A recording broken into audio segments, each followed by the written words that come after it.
just laying around the house and eating.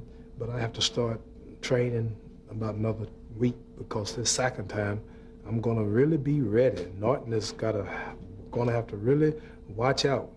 Yeah. Because musically speaking, if he don't see sharp, he's gonna be flat.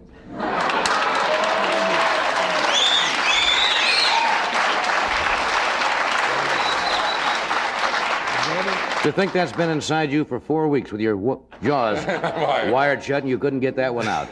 What round in the fight did this broken jaw happen? Second round. It was a hard thing.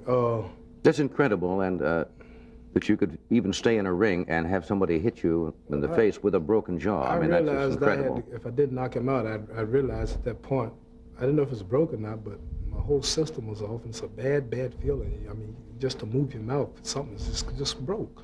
And moving and missing a punch or throwing a punch, you could feel the jaw just jumping around. And I had to go 10 rounds without getting hit on that jaw again. And I was surprised the next day in the hospital watching the reruns that the fight was as close as it was. In the 11th round, the fight was even.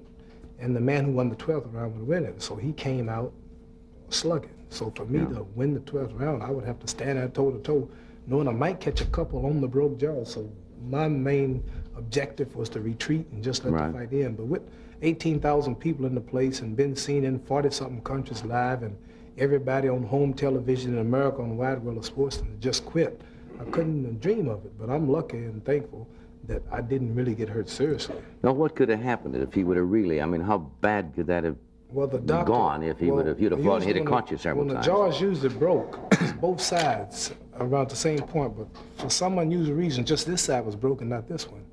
And if I'd got hit with a hard punch from a 215-pounder, from a 215-pounder right on the end that was broke, he said could mean death probably, because it would just completely tear that bone all the way around. Well, that's the first time you've really, in your career, even as an amateur and at any time, that you've really had an injury, essentially. Not just an injury. This is an injury that's the worst injury any fighter could have and still be conscious. And some of them have been knocked out, and some have died, but to still be conscious and have the pain and to have a broken jaw, and ain't no injury no worse.